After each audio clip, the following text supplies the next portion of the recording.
The dust-stained window of the stagecoach reflected Eleanor Blackwell's tear-streaked face as she watched the caravan disappear over the horizon. Abandoned in a town she'd never set foot in before, with nothing but a carpetbag and the clothes on her back, she wondered if this was how her story in the West would end before it had truly begun. Unbeknownst to her, Yates Faulkner had noticed her absence as the morning sun crept across the plains, and he'd already turned his horse around to find the woman everyone else had forgotten.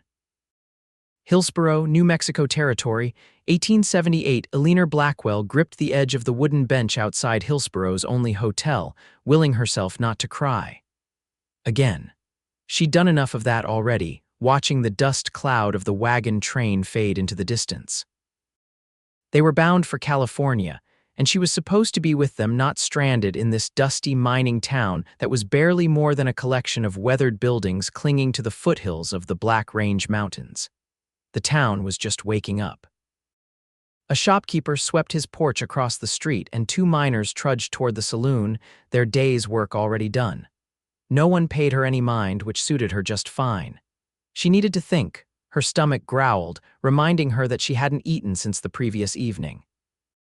The meager funds in her purse would sustain her for perhaps 2 days if she was frugal. After that, she shuddered to consider the possibilities. "Miss, are you waiting for someone?" Eleanor looked up, startled by the voice. A young woman with kind eyes stood before her, a basket of fresh bread in her arms. "No," Eleanor replied, her voice cracking. "I'm afraid they've already gone." The woman frowned. "The California-bound train, they left at first light." "Without me," Eleanor confirmed, the humiliation burning her cheeks. "I overslept by the time I realized." The woman clicked her tongue sympathetically. "That's a mighty cruel thing, leaving someone behind like that." She balanced her basket on her hip and extended her free hand.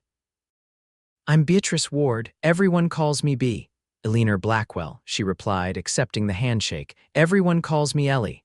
"Well, Ellie, you look like you could use a hot meal and some coffee. My brother runs the bakery yonder."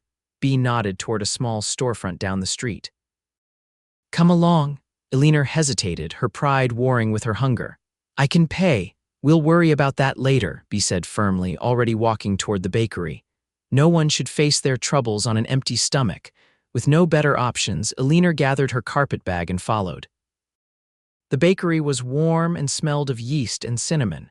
A bell tinkled as they entered, and a flour-dusted man looked up from behind the counter. "B, you're late with that delivery," he admonished, then noticed Eleanor. "Who's this?" "A friend in need," B replied, setting down her basket.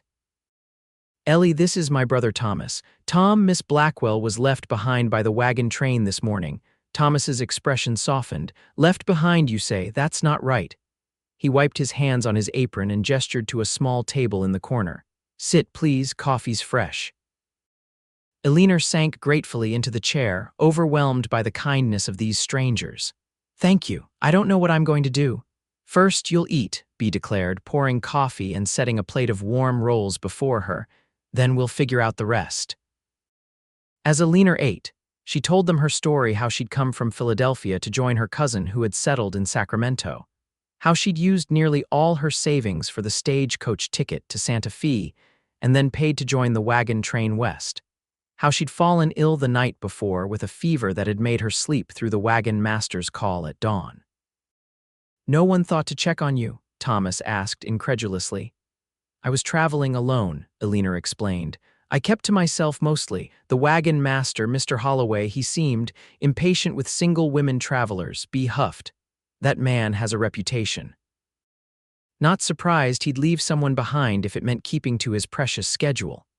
The bell above the door jingled, and all three turned to see a tall man step into the bakery. The morning sun silhouetted him dramatically broad shoulders, a worn leather vest, and a hat pulled low over his eyes. Dust clung to his clothes, suggesting he'd ridden hard. "Morning, Yates," Thomas called. "You're back early." "Change of plans," the man replied, removing his hat to reveal sandy brown hair and piercing blue eyes that immediately settled on Eleanor. "Is this her?" Eleanor stiffened. "Excuse me." B stood. "Ellie, this is Yates Faulkner. He rides scout for many of the wagon trains that pass through." Yates nodded in greeting. Miss Blackwell, I believe, I was with Holloway's train until about an hour ago when I noticed they were one passenger short. He reached into his pocket and withdrew a folded paper. Found this on the seat of your wagon, figured you might be wanting it back. With trembling fingers, Eleanor accepted the paper, her letter of introduction to her cousin in Sacramento. You came back for me. Couldn't very well leave you stranded, could I? Yates replied, his voice gruff but his eyes kind. Holloway wasn't inclined to delay the train, so I volunteered to bring you along. We can catch up to them by tomorrow if we ride hard.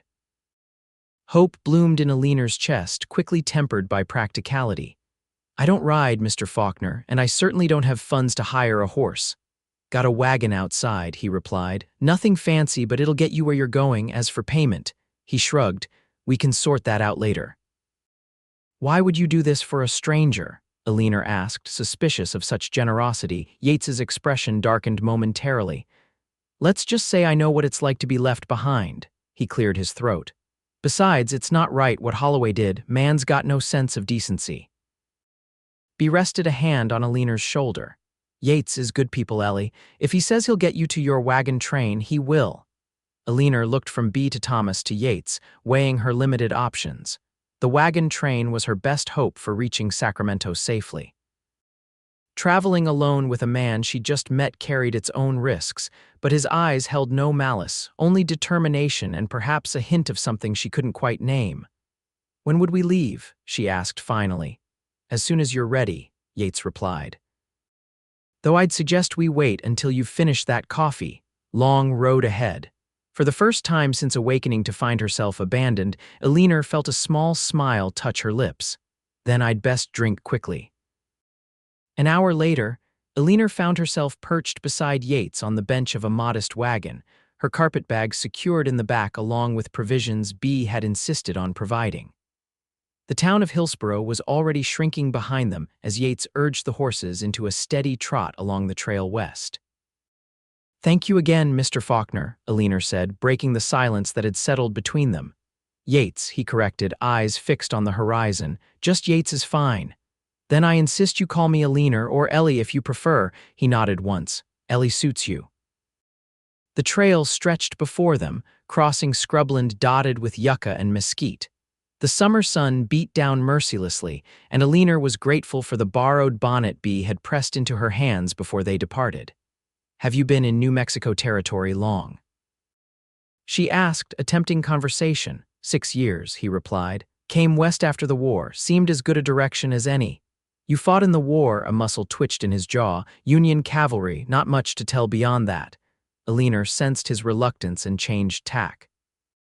I've never been west of the Mississippi before this journey. It's different than I imagined. That earned her a sidelong glance. How so? Harsher, I suppose, but beautiful in its own way. She gestured toward the distant mountains, their peaks soft purple against the cloudless sky. We don't have vistas like this in Philadelphia. No, I expect not. A small smile played at the corner of his mouth. Takes some getting used to, all this open space, but once it gets under your skin. He trailed off, then cleared his throat. Your cousin in Sacramento, what's their situation? Margaret married a man who struck gold in '49. Not a fortune, mind you, but enough to start a respectable mercantile business. When my parents died last winter, she wrote offering me a place with them. Eleanor smoothed her skirt. I was working as a schoolteacher, but with no family left in Philadelphia. Fresh start, Yates nodded. Understand that well enough. They lapsed into silence again, the rhythmic creak of the wagon wheels and the steady clip-clop of hooves creating a soothing cadence. Despite the uncertain circumstances, Eleanor found herself relaxing slightly. There was something reassuring about Yates Faulkner's quiet competence, the way he handled the horses with gentle confidence, his watchful eyes continuously scanning their surroundings. By midday, the heat had become oppressive. Yates guided the wagon toward a stand of cottonwood trees beside a narrow creek, their shade a welcome respite. We'll rest here a while, he announced, setting the brake and jumping down. He came around to offer Eleanor his hand. Let the horses drink and cool off. His palm was calloused but warm against hers as she descended from the wagon. For a moment, they stood closer than propriety might allow. and Eleanor noted the fine lines at the corners of his eyes, the small scar that bisected his left eyebrow, the way the sun had burnished his skin to bronze. Yates cleared his throat and stepped back, turning his attention to unhitching the horses. Eleanor busied herself spreading the simple meal Bee had packed: bread, cheese, dried apple slices, and a jar of preserved peaches. She arranged it on a cloth beneath the largest cottonwood, creating a small oasis of civilization in the wilderness. When Yates joined her, he looked almost amused by her efforts. "Quite the picnic, Miss Blackwell." "Eleanor," she reminded him, pouring water from a canteen into 2 tin cups. "And it seemed silly to eat standing when we have this lovely shade." They ate in companionable silence, listening to the gentle burble of the creek and the occasional twitter of birds in the branches above. Eleanor found herself studying Yates when he wasn't looking: the economical way he moved, the thoughtful consideration he gave to each bite of food, the distant look in his eyes when he gazed toward the horizon. "May I ask you something personal?" she ventured finally. He glanced up, wariness evident in his expression. "You can ask. What did you mean earlier about knowing what it's like to be left behind?" Yates set down his cup, his fingers tracing its rim. For a moment, Eleanor thought he might refuse to answer. "I was 16 when I joined the army," he said finally, his voice low. "Lied about my age. My company was pinned down outside Atlanta, cut off from our regiment. Commander ordered a retreat, but I took a bullet in the leg." His fingers unconsciously moved to his thigh. "They left me." "Thought I was done for, I reckon." Eleanor's hand flew to her mouth. "How terrible. Confederate patrol found me instead. Spent 6 months in a prison camp before the war ended." He shrugged as if dismissing the memory. "Taught me a valuable lesson, though. I don't leave people behind, not ever." The weight of his words hung between them. Eleanor understood now why he'd come back for her, a stranger he owed nothing to. "Thank you for sharing that," she said softly, "and thank you again for coming back." Yates met her eyes briefly, a flicker of something unreadable passing through his gaze before he nodded and rose to his feet. "Best get moving if we want to make decent progress before nightfall." They packed up quickly and resumed their journey, the sun now high overhead. The landscape gradually changed as they traveled, the scrubland giving way to rolling hills dotted with pinyon pines and juniper. Occasionally, Yates would point out landmarks or wildlife: a distant mesa, a soaring hawk, the tracks of a coyote crossing their path. As the sun began its descent toward the western horizon, Eleanor noticed Yates scanning the terrain with increasing intensity. "Is something wrong?" she asked. "Looking for a good place to make camp," he replied. "Need water, shelter, and a defensible position. Defensible, are we in danger?" He glanced at her. "Always wise to be cautious in these parts. Most likely we'll have a peaceful night, but I prefer to be prepared." Eventually, Yates guided the wagon into a small canyon where a spring bubbled from the rocks, creating a shallow pool before trickling away down the slope. Juniper trees provided both firewood and natural windbreaks, while the canyon walls offered protection on 3 sides. "This will do," he declared, setting the brake. Eleanor watched with interest as Yates efficiently established their camp. He unhitched and tended to the horses first, ensuring they were watered, fed, and secured for the night. Then he gathered wood for a fire, arranged their bedrolls hers closer to the fire, his positioned between her and the canyon's entrance, and finally began preparing a simple supper from their provisions. "You seem quite accustomed to this," Eleanor observed as he deftly seasoned a pan of beans with salt pork and dried chilies. "Spent more nights under the stars than under a roof these past few years," he replied. "Scout work keeps a man moving. Do you ever tire of it, the constant traveling?" Yates stirred the beans thoughtfully. "Sometimes, but then I'll see a sunrise over the mountains or find some valley no white man's set foot in before, and it seems worth the hardship." He glanced up at her. "What about you? Teaching school in Philadelphia, was that fulfilling work?" Eleanor considered the question. "Parts of it were. I enjoyed the children, watching them learn and grow, but it was restrictive. Unmarried female teachers are held to impossibly high standards of behavior." She smiled ruefully. "I once received a formal reprimand for attending the theater without a proper chaperone. Yates raised an eyebrow. Sounds stifling. It could be, she admitted. That's partly why I decided to come west when Margaret wrote. I thought perhaps there might be more freedom here, fewer rigid expectations. She laughed softly. Though being abandoned on my first day in a frontier town wasn't quite the liberation I had in mind, a ghost of a smile crossed Yates's face. The West has its own rules, sure enough.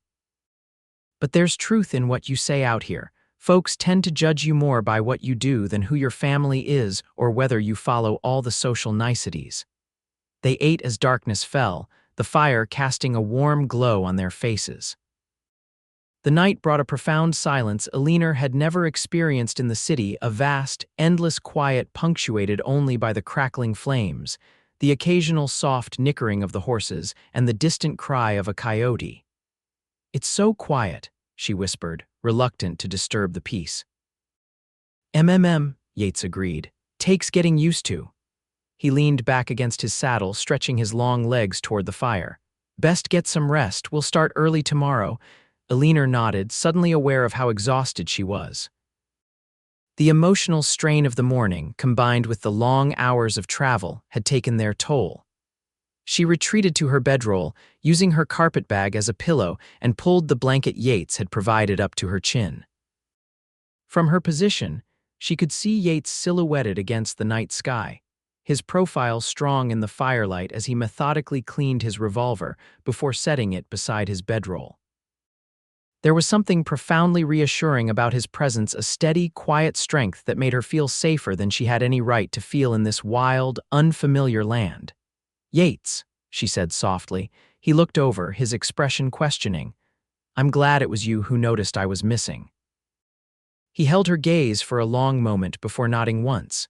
"Get some sleep, Ellie. Long day tomorrow." Eleanor closed her eyes, the gentle chorus of night insects and the occasional pop from the fire creating an unexpected lullaby. Her last conscious thought was that despite everything, she might have been fortunate in her misfortune. She woke to the scent of coffee and the soft golden light of dawn filtering into the canyon. Yates was already up, tending a fresh fire and frying what looked like cornmeal cakes in a small skillet. "Morning," he said when he noticed her stir. "Hope you slept well." Eleanor sat up, quickly straightening her hair and smoothing her rumpled dress. She felt disheveled and unpresentable, acutely aware of the impropriety of their situation despite the circumstances that had necessitated it. "Better than I expected," she admitted, accepting the tin cup of coffee he offered. "Thank you." Breakfast was simple, but filling cornmeal johnnycakes drizzled with the last of Bee's peach preserves. They ate quickly, both aware of the need to make up lost time if they hoped to catch the wagon train. As they packed up camp, Eleanor noticed Yates frequently scanning the horizon, a slight furrow between his brows. "Is something troubling you?" she asked as they loaded the last of their supplies into the wagon. He hesitated before responding. "Weather's changing. See those clouds to the west." He pointed toward a line of dark smudges on the horizon. "Could mean rain, could mean trouble." "For the wagon train as well. They'll have the same sky above them," he replied, "but Holloway's an experienced wagon master. He knows when to seek shelter." Within the hour, they were back on the trail, the horses moving at a brisk trot. Eleanor could feel a change in the air, a heaviness, a building tension that seemed to mirror the darkening sky ahead. The wind had picked up too, bringing with it the scent of dust and rain. "Will we catch them today?" she asked, clutching her bonnet as a particularly strong gust threatened to tear it from her head. Yates's eyes remained fixed on the trail. "If we push hard and they've kept to their usual pace, we might see them by sundown, but with this weather coming in." He shook his head. "Might be smarter to find shelter soon, wait it out." "No," Eleanor said firmly. "Please, I don't want to delay. I've already lost a day." He glanced at her, assessing. "It could get rough." "I'm tougher than I look, Mr. Faulkner," she replied, deliberately using his surname to emphasize her seriousness. A small smile tugged at the corner of his mouth. "Never doubted it, Miss Blackwell." They continued at a steady pace as the sky grew increasingly ominous. By midday, the clouds had swallowed the sun entirely, casting the landscape in a strange, muted light. The wind came in gusts now, strong enough to rock the wagon, carrying stinging particles of dust and grit. Storm's moving faster than I thought, Yates said grimly, squinting into the distance. We need to find cover. But the wagon train won't be moving in this either, he cut her off. Look there. He pointed to a dark line on the horizon. That's a wall of rain heading our way. When it hits, this dirt track will turn to mud in minutes. Eleanor followed his gaze and felt a chill that had nothing to do with the wind. The approaching storm front was like nothing she'd ever seen, a towering, churning mass that seemed to devour the land beneath it. Where can we go? She asked, unable to keep the tremor from her voice. Yates was already turning the wagon off the main trail. There's an old line shack about half a mile this way, used by the ranchers when they're working cattle far from home. Basic, but it's got 4 walls and a roof. The first fat drops of rain began to fall as they approached the shack, a small, weathered structure nestled against a rocky outcropping. By the time Yates had unhitched the horses and guided them into the lean-to attached to one side, the rain was coming down in sheets, drumming against the wooden roof with ferocious intensity. They rushed inside, Eleanor clutching her carpet bag while Yates carried their essential supplies. The interior was sparse but clean, a single room with a small iron stove, a rough-hewn table with 2 chairs, and a narrow cot pushed against one wall. A stack of firewood was piled neatly beside the stove, and a few basic supplies lined a shelf: canned goods, matches, a lantern. Line riders leave things for the next fella, Yates explained, noting her interest in the supplies. Unwritten rule out here: take what you need, replace what you can. Eleanor set her bag down and wrung the water from her skirt as best she could. Outside, the storm raged, wind howling around the corners of the shack, rain lashing against the single small window. Occasional flashes of lightning illuminated the room in stark white bursts, followed by tremendous crashes of thunder. Will the horses be all right? She asked, concerned for the animals that had carried them so faithfully. Yates nodded, already busy starting a fire in the stove. Lean-to's sturdy enough, they've weathered worse. The small stove quickly took the damp chill from the air, and Eleanor found herself relaxing marginally despite their circumstances. She watched as Yates moved efficiently around the small space, checking the roof for leaks, examining their supplies, behaving as if sheltering from violent storms in tiny shacks was an everyday occurrence. Perhaps for him it was. How long do these storms usually last? She asked, seating herself on one of the chairs.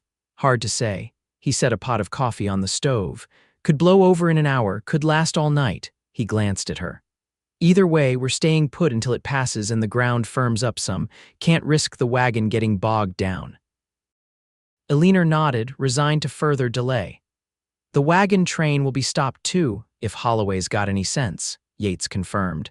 These summer thunderstorms can flood the arroyos quick, dangerous to be caught in the open.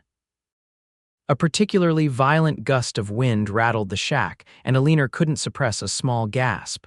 She'll hold, Yates assured her. These places are built to withstand the elements. As the storm continued unabated, they settled into an unexpected domesticity. Yates prepared a simple meal from their provisions and the canned goods on the shelf.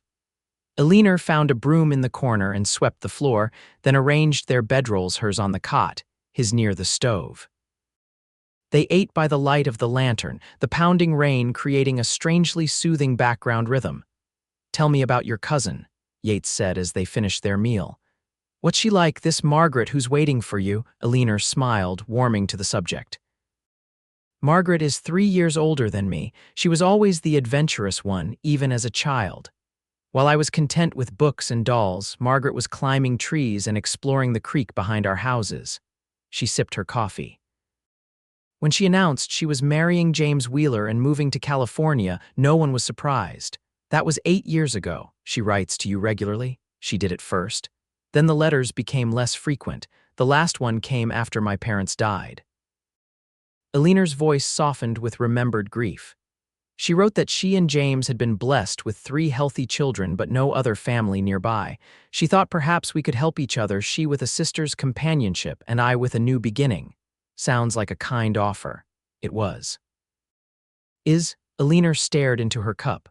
Though I confess, now that I'm actually making the journey, I find myself wondering if I've been too impulsive. I barely know the woman Margaret has become after 8 years in the West. Yates considered this. People change, sure enough, but family ties run deep. He refilled their cups. What will you do in Sacramento? Margaret suggested I might teach at the local school or help in their store. I suppose I'll know better once I arrive. She looked up at him. What about you? Will you continue scouting for wagon trains? He shrugged. For now. Winter's coming, though. Usually head south when the snow flies. Maybe Arizona territory this year. Always moving, Eleanor observed. Don't you ever wish for somewhere to call home? The question seemed to catch him off guard. He stared into the flames visible through the stove's grate, his expression distant. Had a home once, he said finally. Farm in Ohio, parents, 3 sisters. After the war I went back, but he trailed off, then shook his head as if to clear it. Didn't fit anymore, or maybe I didn't fit. Either way, heading west seemed like the answer. And was it?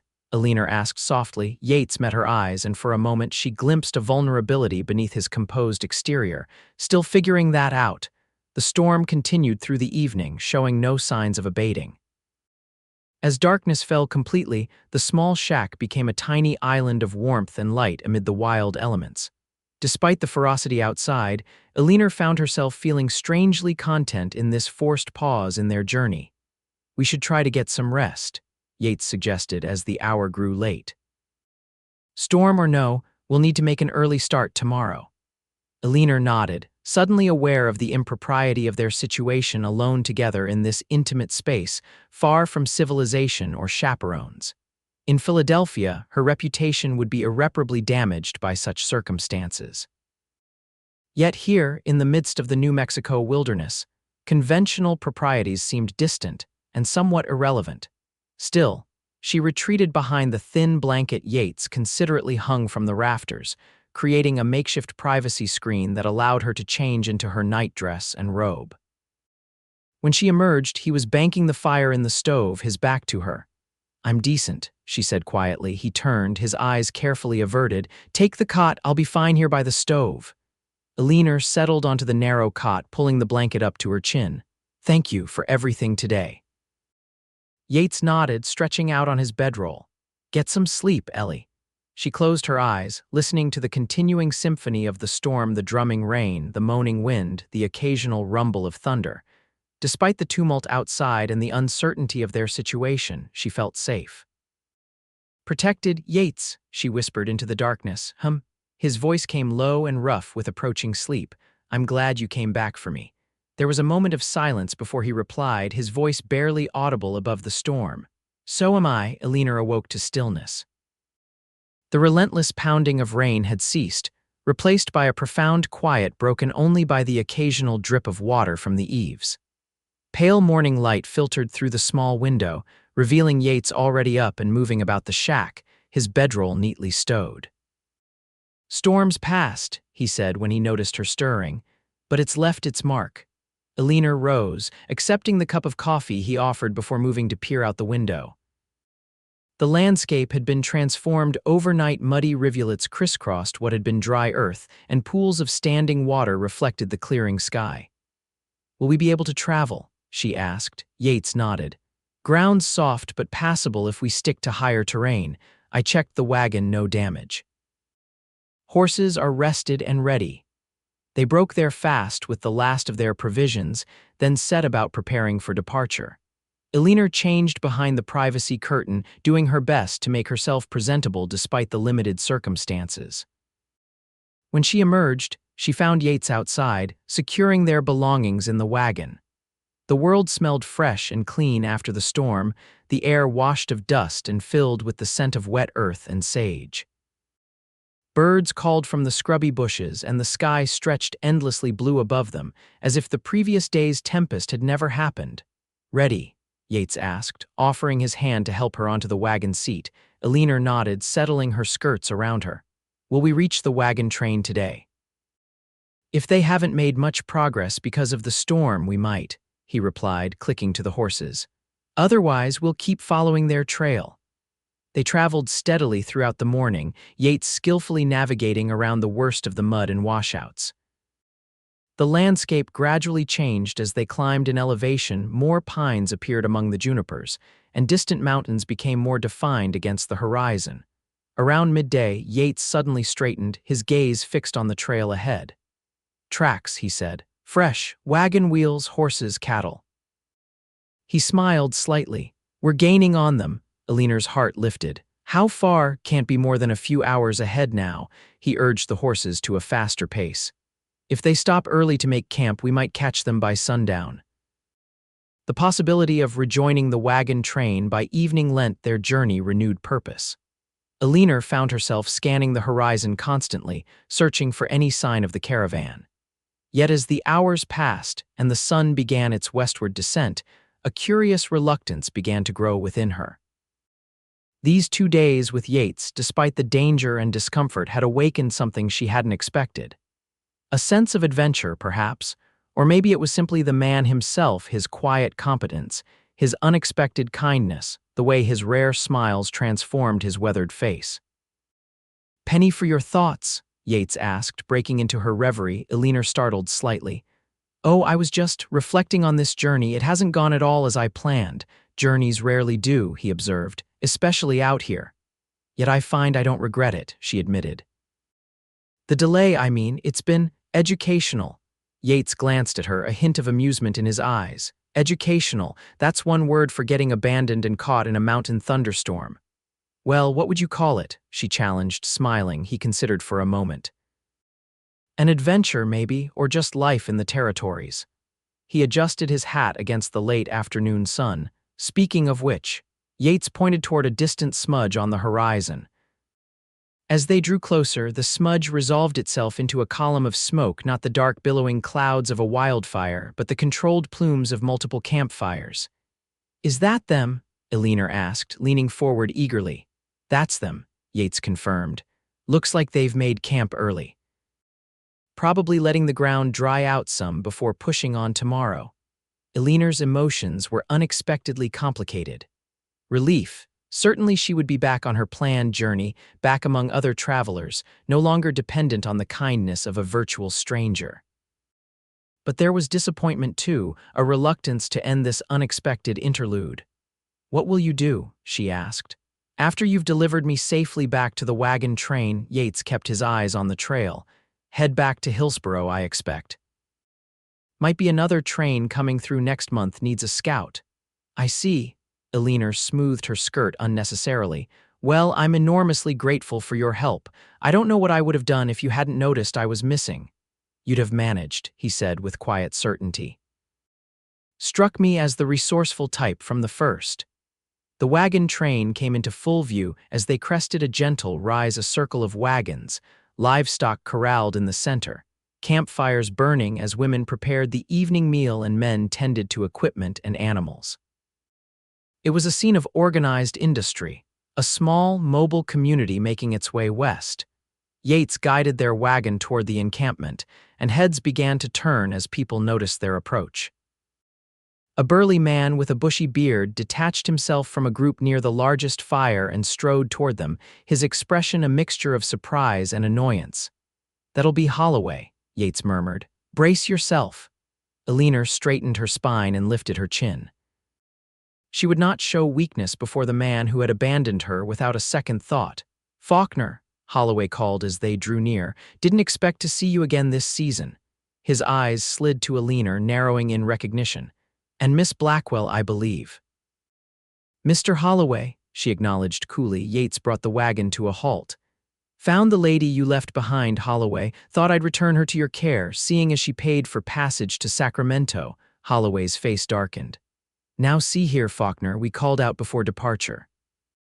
"Not my fault if the lady oversleeps. It's customary to account for all passengers before leaving," Yates replied, his tone deceptively mild. "Especially those traveling alone. We have a schedule to keep," Holloway blustered. "Can't be waiting around for every— I believe you'll find my fare was paid in full, Mr. Holloway," Eleanor interrupted, her voice steady despite her racing heart. "Including the wagon space you've apparently reassigned in my absence." Holloway shifted uncomfortably. "Well, as to that." Accommodations had to be rearranged, but I'm sure we can find space for you somewhere." He gestured vaguely toward the wagon circle. "The widow Parker might be willing to share her wagon." Eleanor glanced at Yates, uncertain how to proceed. The prospect of being dependent on a stranger's charity for the remainder of the journey was unappealing, to say the least. Yates seemed to read her thoughts. "Seems to me, Holloway, that Miss Blackwell is owed her own transportation, seeing as she paid for it." "Now listen here," Holloway began, but Yates cut him off. "Or perhaps the other passengers might be interested to hear how you left a lone woman stranded in Hillsborough without so much as a warning." The threat hung in the air between them. Holloway's face reddened, but he clearly recognized he was outmaneuvered. "Fine," he spat. "She can have the supply wagon at the rear. Jenkins can bunk with the Millers." He glared at Eleanor. "But we leave at first light, miss. Anyone not ready gets left behind. Again." With that parting shot, he stomped back toward the center of camp, bellowing orders to clear space for the additional wagon. Yates watched him go with thinly veiled contempt. "Charming fellow." "Indeed," Eleanor agreed, suddenly uncertain. The wagon train had been her plan, her safe passage to Sacramento. Yet now that she was here, the prospect of continuing the journey under Holloway's grudging supervision was far less appealing than it had been 2 days ago. "We should get you settled before dark," Yates said, clicking to the horses. "Find your assigned wagon, make sure your belongings are secure." They drove slowly into the camp, drawing curious stares from the other travelers. Eleanor felt acutely aware of her rumpled appearance after 2 days on the trail, and of the inevitable speculation their arrival together would generate. The supply wagon turned out to be the smallest in the train, half filled with extra provisions and tools. A thin mattress had been hastily thrown atop some crates to create a makeshift bed. It was cramped and uncomfortable, but it would serve for the remainder of the journey. "It's not much," Yates observed, helping Eleanor down from their wagon. "It will do," she replied, trying to inject confidence into her voice. They stood awkwardly for a moment, neither quite ready to say goodbye after the intensity of their shared experience. "I should thank you properly," Eleanor began. "What you did coming back for me, ensuring my safety, it was above and beyond what anyone could expect from a stranger." Yates shifted, uncomfortable with the praise. "Wasn't right leaving you behind. Nevertheless, I'm deeply grateful." She hesitated, then added, "I have very little money, but whatever I can spare." "No," he said firmly, "that's not necessary. But surely you're owed something for your time and trouble." Yates looked at her then, really looked at her, and Eleanor felt a curious flutter in her chest at the intensity of his gaze. "Not all debts can be paid in coin, Miss Blackwell," he said quietly. Before she could respond, they were interrupted by a woman's voice calling Eleanor's name. She turned to see a matronly figure hurrying toward them, a young girl in tow. "Miss Blackwell, oh, thank the Lord you're safe." The woman enveloped Eleanor in an unexpected embrace. "When we realized you'd been left behind, I was beside myself with worry." Eleanor awkwardly returned the embrace, trying to place the woman. "Mrs. Daniels, my dear, Martha Daniels, my wagon is 3 ahead of yours." She released Eleanor and beamed at her. "We spoke briefly when you first joined us in Santa Fe. Remember, I invited you to share our fire for supper." The memory surfaced slowly, a kind invitation she declined, preferring solitude in her exhaustion after the stagecoach journey. "Of course, Mrs. Daniels. How kind of you to be concerned." "When Mr. Holloway insisted we continue without you, several of us objected most strenuously," Martha continued, "but he wouldn't hear of delaying the train." She turned her attention to Yates, assessing him with sharp eyes. "And you must be the gentleman who brought our Miss Blackwell safely back to us." "Yates Faulkner, madam," he introduced himself with a slight tip of his hat. "A true hero," Martha declared. "You must join us for supper, Mr. Faulkner, I insist. We've a hearty stew bubbling, and you both look in need of a good meal." Before either could object, Martha had taken Eleanor's arm and was steering her toward a campfire around which several people were gathered. The young girl, presumably Martha's daughter, skipped ahead, announcing their arrival. "Everyone, look who's returned to us. Miss Blackwell is safe." The group at the fire looked up with varying degrees of interest and welcome. Eleanor recognized a few faces from her brief time with the wagon train before being left behind. "This is Mr. Faulkner," Martha announced. "He's the brave soul who went back for Miss Blackwell and brought her safely to us through that dreadful storm." There were murmurs of approval, and several men rose to shake Yates's hand. Eleanor was guided to a seat on a log beside Martha, while Yates was ushered to a place of honor near the patriarch of what appeared to be a three-generation family. Bowls of stew were pressed into their hands, along with thick slices of fresh bread. The food was simple but delicious, especially after their limited provisions during the journey. Eleanor ate gratefully, answering the many questions about her ordeal with as much dignity and restraint as she could muster. Across the fire, she could see Yates engaged in conversation with the older men, presumably discussing the trail ahead and the conditions they might expect. He seemed relaxed, at ease in this gathering of strangers in a way she hadn't observed during their time alone. Yet occasionally his eyes would find hers across the flames, and something unspoken would pass between them. As the meal concluded and darkness settled over the camp, Martha drew Eleanor aside. "You poor dear, what an ordeal you've had. Come to my wagon, I have a fresh water basin and some clean clothes you can borrow. You'll feel much better after washing away the trail dust." The offer was too tempting to refuse. Eleanor glanced around for Yates, wanting to excuse herself, but he was deep in conversation with a gray-haired man who appeared to be examining a map by lantern light. "He'll be fine, dear," Martha assured her, correctly interpreting her hesitation. "Men always have plenty to discuss when it comes to routes and trails. Come along now." In Martha's wagon, Eleanor gratefully accepted the luxury of a basin of clean water, washing away 2 days of dust and grime. The borrowed dress was slightly large but clean and presentable, a vast improvement over her travel-worn garments. "There now," Martha said approvingly as Eleanor emerged from behind the privacy curtain. "You look much more yourself." "Thank you," Eleanor replied sincerely. "Your kindness means a great deal," Martha patted her hand. "That's what community is for, my dear, especially out here where we must all rely on one another." She hesitated, then added with careful casualness, "Your Mr. Faulkner seems a very capable gentleman." "Oh, he's not Eleanor began, flustered. "That is, we barely know each other. He simply came back when he noticed I'd been left behind." Martha hummed noncommittally. "Rode 2 days through difficult country to find a woman he'd barely spoken to. Most men wouldn't trouble themselves so." Eleanor felt heat rising to her cheeks. "He's a man of principle. He believes no one should be left behind."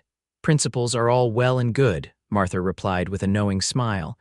"But I saw how he looks at you across the fire, my dear. That's not mere principle." Before Eleanor could formulate a response, Martha was already moving on. "Now, we should return to the fire. It's not often we have a new face in camp. Your Mr. Faulkner will be in high demand for news and conversation." They emerged from the wagon to find the camp settling into evening routines. Children were being tucked into bed, watches were being organized, and smaller conversations had replaced the larger gathering around the fire. Yates stood at the edge of the firelight, deep in conversation with a man Eleanor recognized as one of the wagon drivers.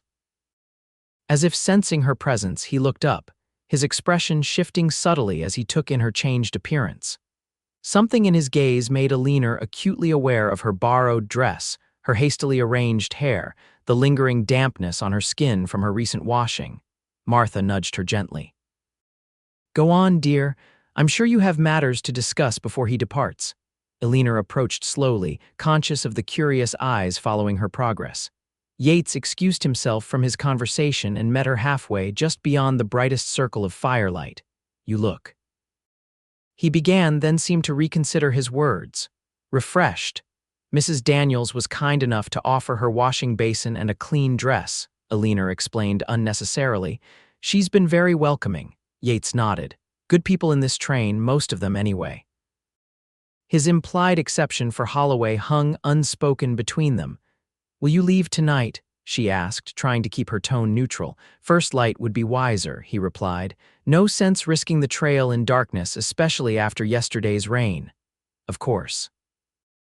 Eleanor clasped her hands before her, suddenly unsure what to say. There were words building in her chest, gratitude, certainly, but something more complex as well. Something she was not quite ready to name. Yates saved her from her awkwardness. Holloway says they'll reach Sacramento in about 3 weeks, weather permitting. Your cousin will be glad to see you. Yes, I'm sure she will. Eleanor smiled, though it felt strangely forced. And what of you, back to Hillsborough, you said? For now.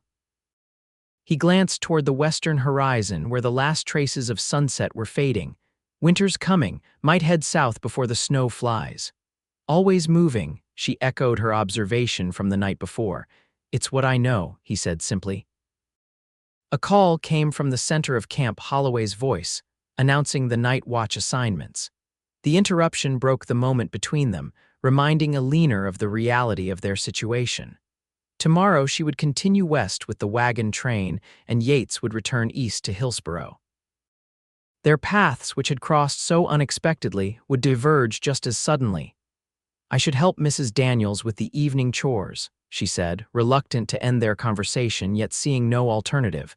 She's been very kind. Yates nodded, his expression unreadable in the gathering darkness. Of course, I'll check on the horses, make sure everything's secured for the night. Good night, then, Eleanor said softly. Good night, Ellie. She turned and walked back toward the Daniels fire, feeling his eyes on her back the entire way.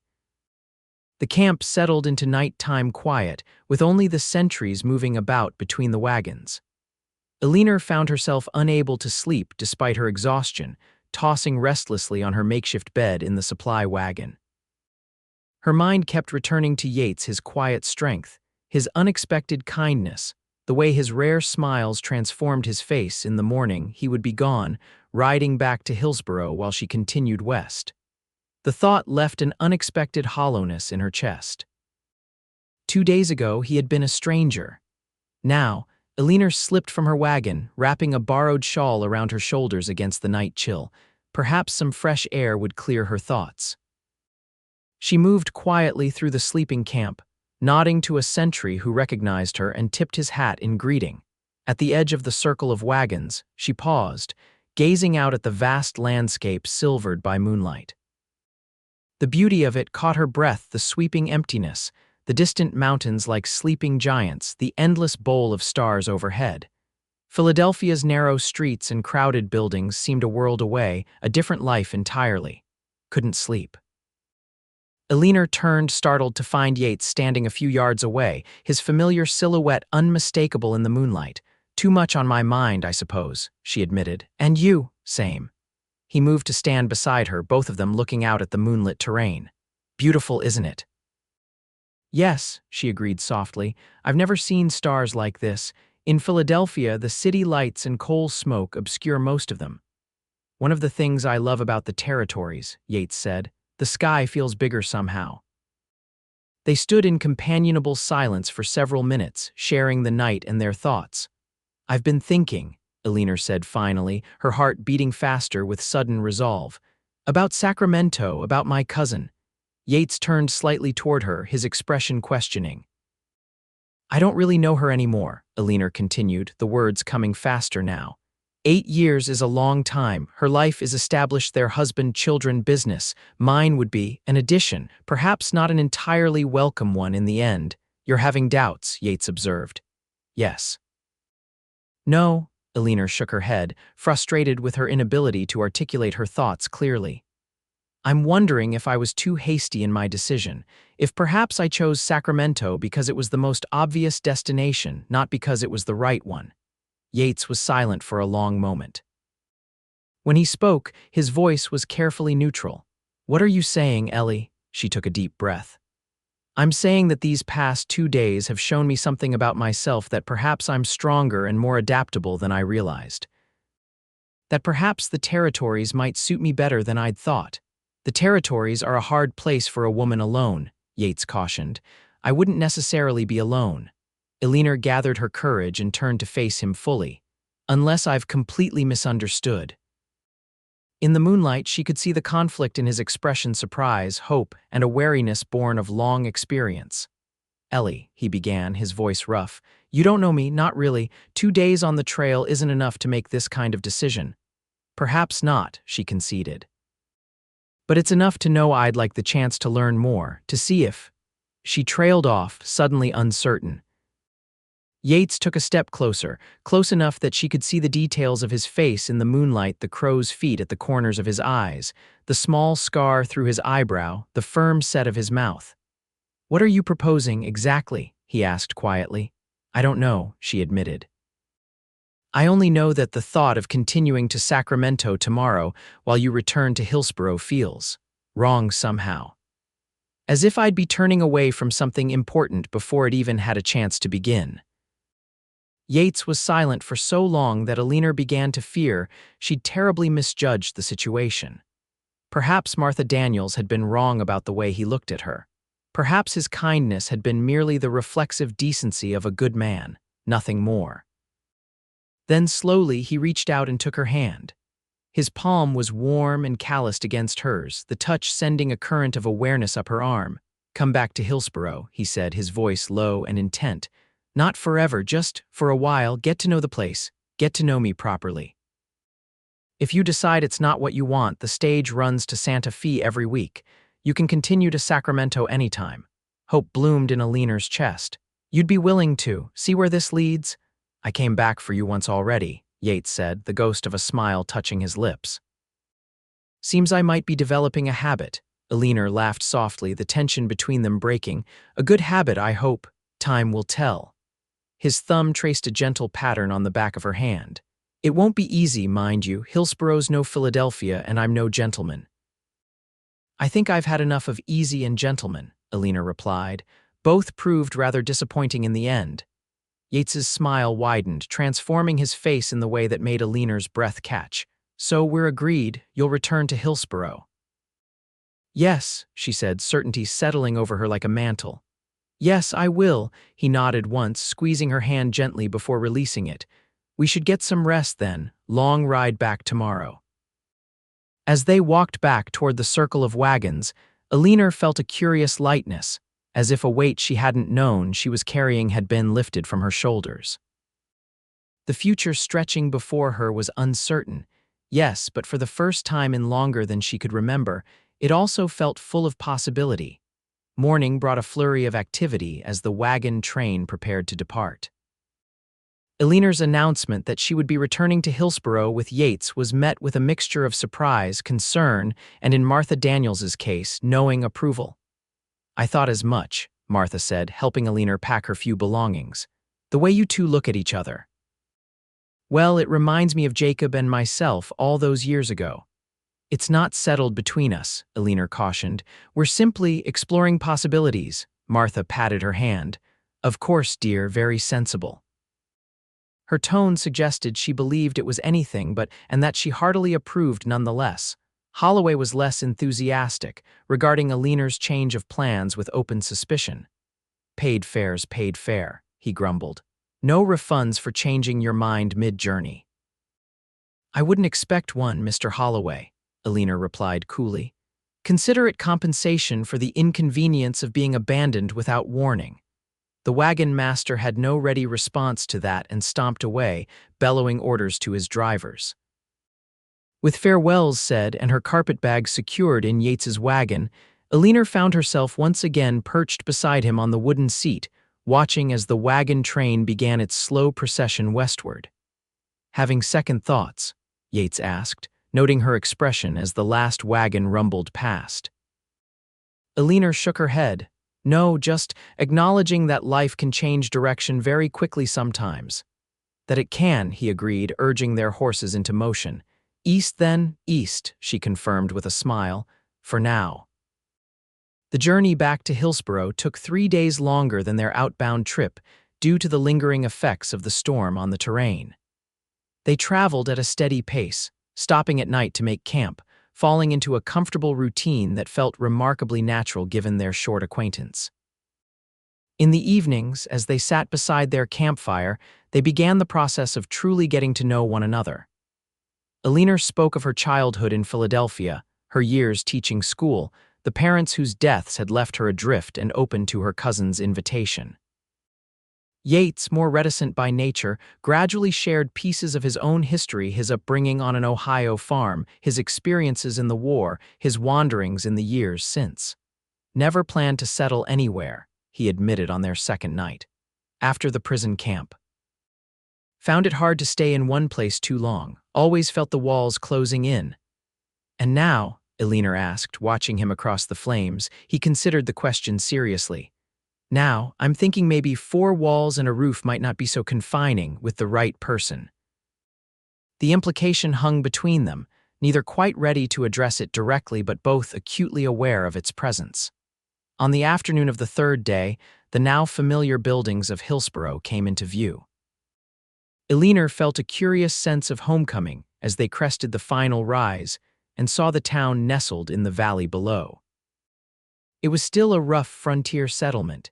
Yes, but now she recognized the bakery where Bea and Thomas had shown her such kindness, the hotel where she'd spent those first uncertain hours, the small church whose steeple provided the town's most prominent landmark. "Welcome back," Yates said, a question in his tone. Eleanor smiled. "It's good to be back." Their arrival caused a minor stir. Bea Ward was the first to spot them, rushing from the bakery with flour-dusted hands and an expression of delighted surprise. "Ellie, Yates," she called, waving enthusiastically. "You're back." Soon a small crowd had gathered, Thomas emerging from the bakery wiping his hands on his apron, the local sheriff tipping his hat in greeting, several townspeople pausing in their errands to welcome them. "We thought you'd be halfway to California by now," Bea said, helping Eleanor down from the wagon. "Change of plans," Eleanor explained, flushing slightly under the woman's knowing gaze. "Is that so?" Bea glanced between her and Yates, a smile spreading across her face. "Well now, isn't that interesting?" The practicalities of their return were quickly addressed. Bea insisted Eleanor stay with her until more permanent arrangements could be made. "I've a spare room going unused, and it would be lovely to have another woman in the house." Yates, meanwhile, would return to his usual lodgings, a small cabin on the outskirts of town that he rented from a local rancher. "It's not much," he told Eleanor as they unloaded her carpetbag from the wagon. "But it's private. We'll find you something suitable in town." The implication that her stay might be more than temporary hung unspoken between them. That evening, after she'd bathed and changed into clean clothes borrowed from Bea, Eleanor sat at the Ward family's dinner table, surrounded by the warmth of their welcome. Thomas had closed the bakery early to prepare a special meal, and Bea had invited several neighbors, creating an impromptu celebration of Eleanor's return. "To new beginnings," Thomas proposed, raising his glass in a toast, "and to finding one's rightful place wherever that may be." "Hear, hear," the others echoed, glasses clinking around the table. Eleanor caught Yates's eye across the candlelight and saw in his expression the same mixture of hope and uncertainty she herself felt. They were at the beginning of something, stepping into uncharted territory with no map to guide them.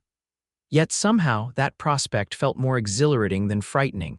In the days that followed, Eleanor found herself settling into the rhythms of life in Hillsborough with surprising ease. Bea proved to be not only a generous hostess but a knowledgeable guide to the community, introducing Eleanor to key figures in town and helping her understand the complex social dynamics of frontier life.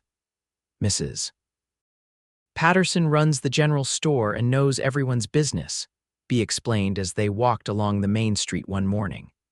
"Best place for news and gossip, though mind what you say around her, it'll be all over town by sundown." Eleanor absorbed these lessons eagerly, recognizing that her survival and success in this new environment depended on understanding its unwritten rules. Yates, meanwhile, kept a respectful distance, calling at Bea's house every day or two, taking Eleanor on short rides to show her the surrounding countryside, gradually introducing her to his world while giving her space to acclimate to her new circumstances. A week after their return, as they rode along a ridge overlooking the valley where Hillsborough nestled, Eleanor finally asked the question that had been on her mind. "What am I to do here, Yates?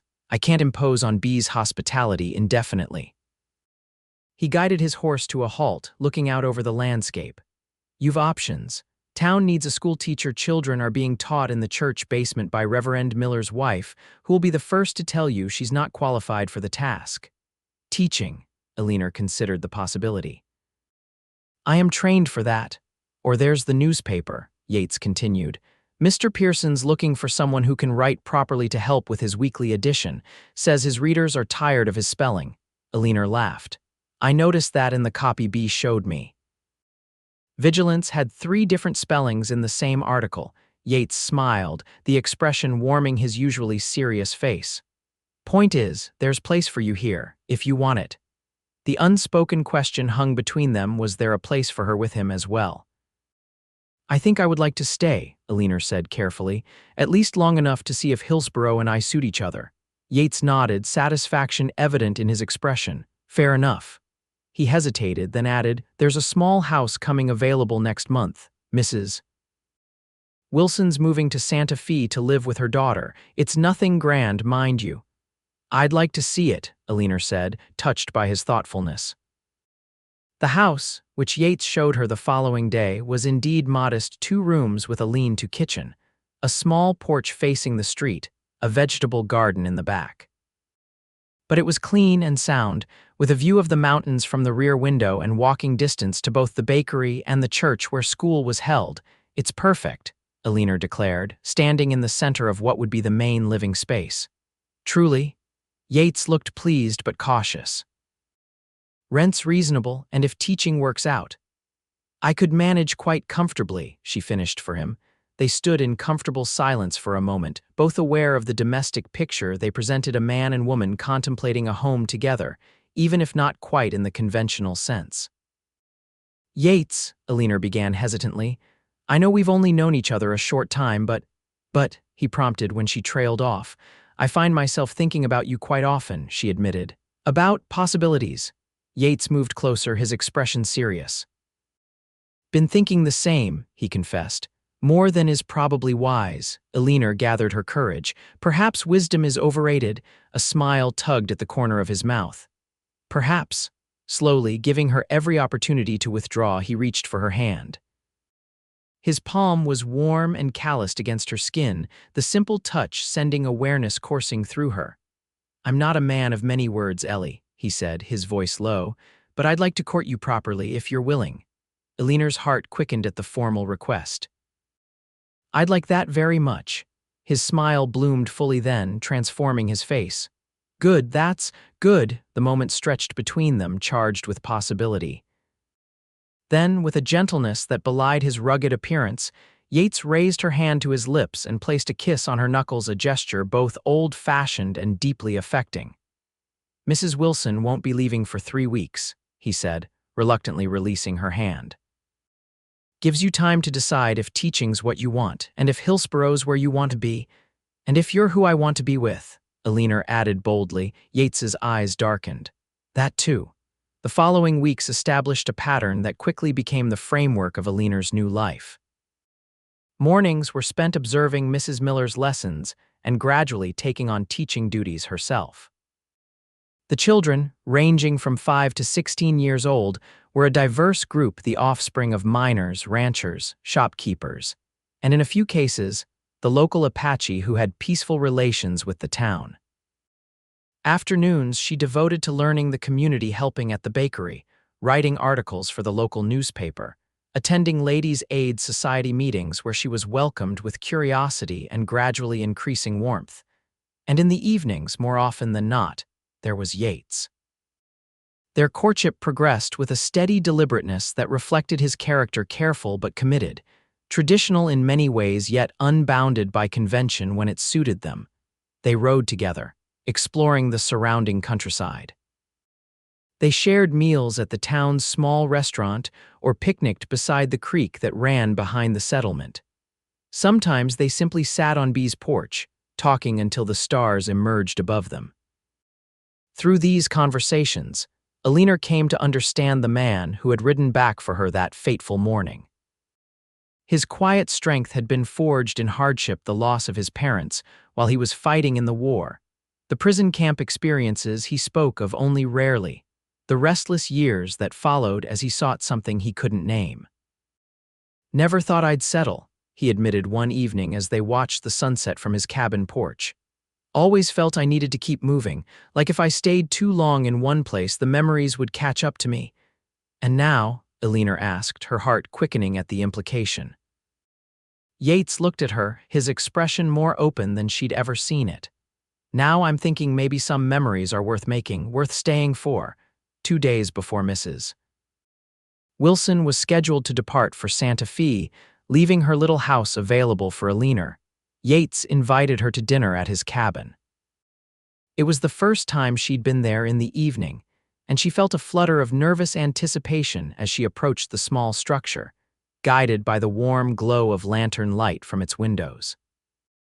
The cabin reflected its occupants simple, practical, yet with unexpected touches of care and consideration. A bookshelf held a small but diverse collection of volumes. A handcrafted rocking chair sat beside the stone fireplace. The table was set with what were clearly Yates's best efforts: a clean cloth, mismatched but polished tableware, a jar of wildflowers in the center. "It's lovely," Eleanor said sincerely, touched by the evident effort he'd made. Yates looked pleased but embarrassed. "It's not much, but I wanted."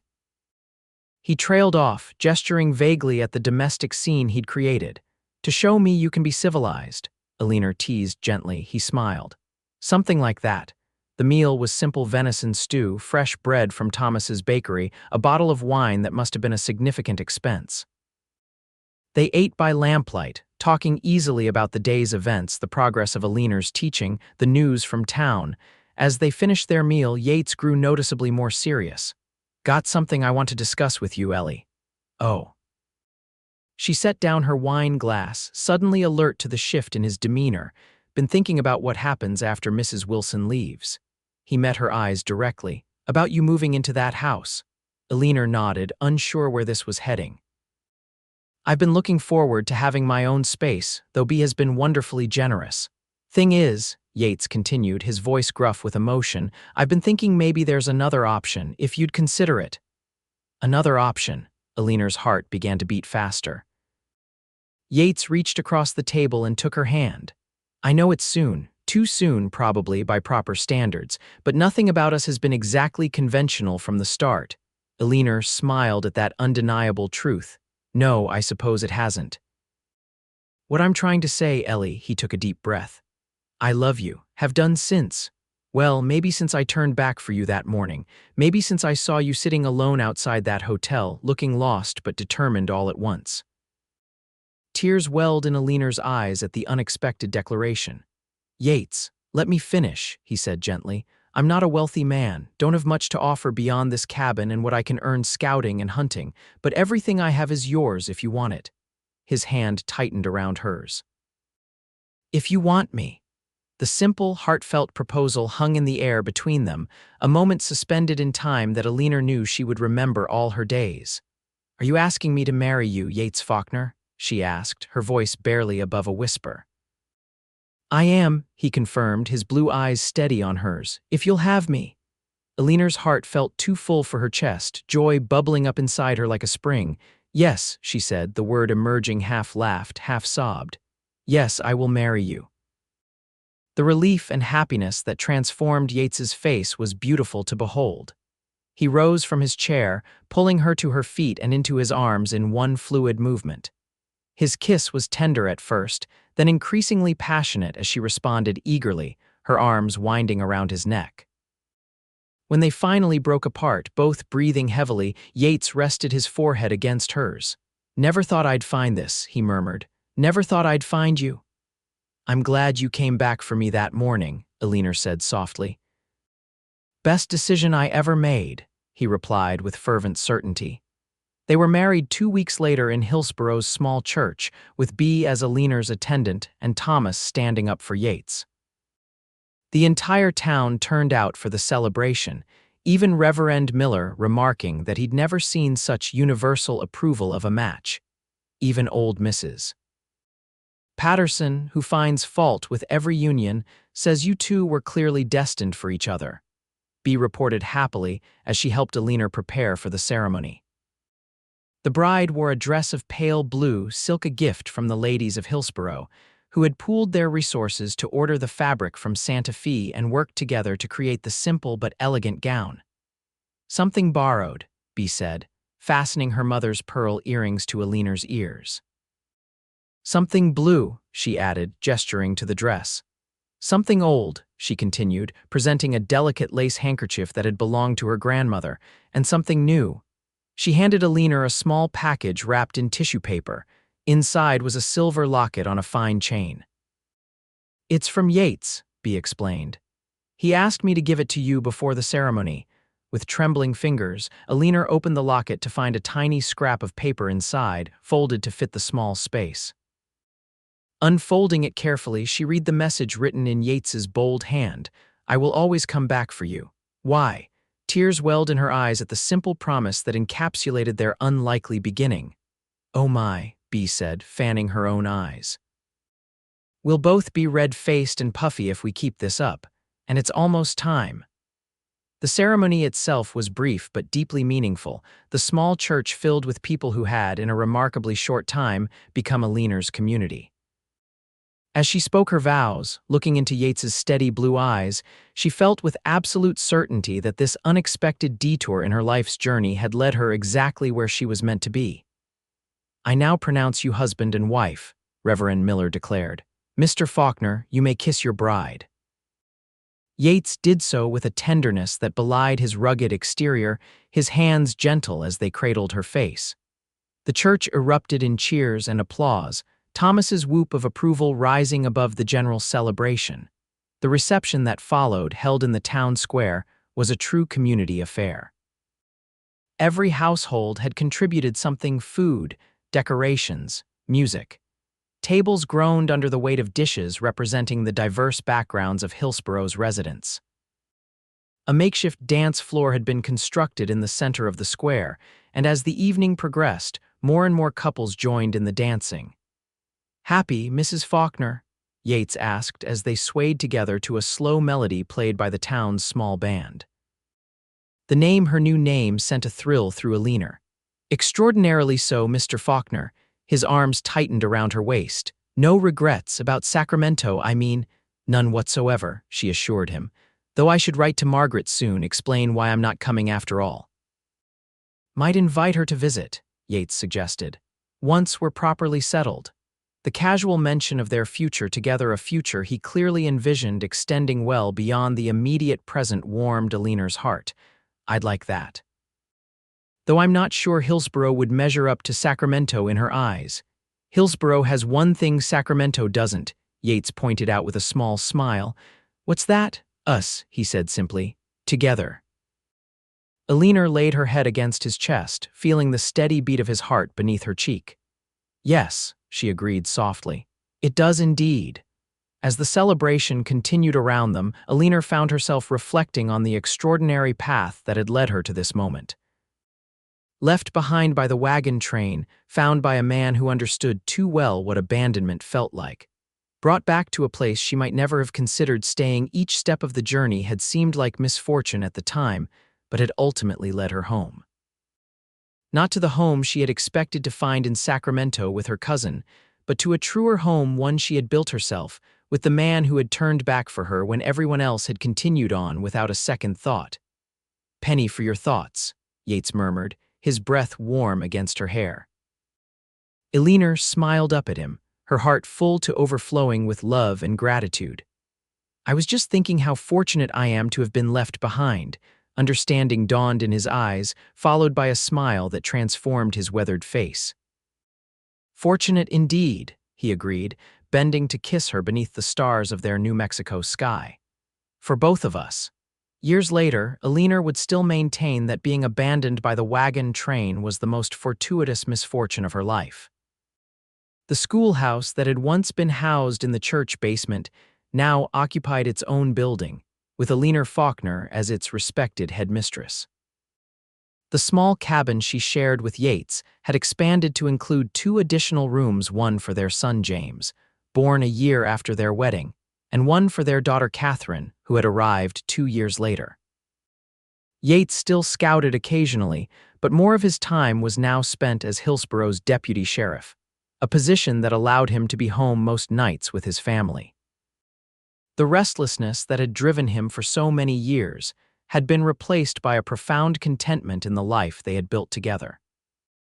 On the 5th anniversary of their first meeting that fateful morning, when Eleanor had found herself alone in Hillsborough, and Yates had noticed her absence from the wagon train, they returned to the spot where they had made camp during their journey back. The old line shack was still there, weathered but standing, a silent witness to the beginning of their story. "Remember that storm?" Eleanor asked, sitting beside Yates on a blanket spread beneath the same juniper trees that had sheltered them years before. "How could I forget?" He replied, his arm around her shoulders. "Thought you might change your mind about me when you saw what a leaky roof we had." Eleanor laughed. "It would take more than a little rain to discourage me, Mr. Faulkner. So I've learned, Mrs. Faulkner." He pressed a kiss to her temple. "So I've learned." Their children played nearby, exploring the rocky outcropping with the fearless curiosity of youth, secure in the knowledge that their parents were watching over them. "Do you ever wonder what would have happened if the wagon train hadn't left without you?" Yates asked, his voice thoughtful. "If you'd made it to Sacramento as planned," Eleanor considered the question. "Sometimes," she admitted. "But then I look at our life, our children, our home, the community we've built, and I can't imagine any other path leading to such happiness." Yates's arm tightened around her. "Nor can I." As the sun began its descent toward the western horizon, painting the landscape in gold and amber, Eleanor leaned against her husband's solid warmth, profoundly grateful for the twist of fate that had left her behind that morning and for the man who had noticed and turned back to bring her home. Not to the home she had thought she was seeking, but to the one she hadn't known she needed until she found it in a small frontier town called Hillsborough, in the heart of a quiet, steadfast man named Yates Faulkner, and in the life they had created together against all odds. "I love you," she said softly, the words no less meaningful for having been said countless times over the years. "And I love you," he replied, his blue eyes still holding that same look of wonder when they met hers, as if he couldn't quite believe his good fortune. "Always have, always will." As their children's laughter echoed across the landscape, and the first stars began to appear in the deepening blue of the eastern sky, Eleanor knew with absolute certainty that being left behind had been the beginning, not an ending, the first step on a journey more wonderful than any she could have imagined. A journey that had truly begun when a lone rider had noticed her absence and turned back to bring her home.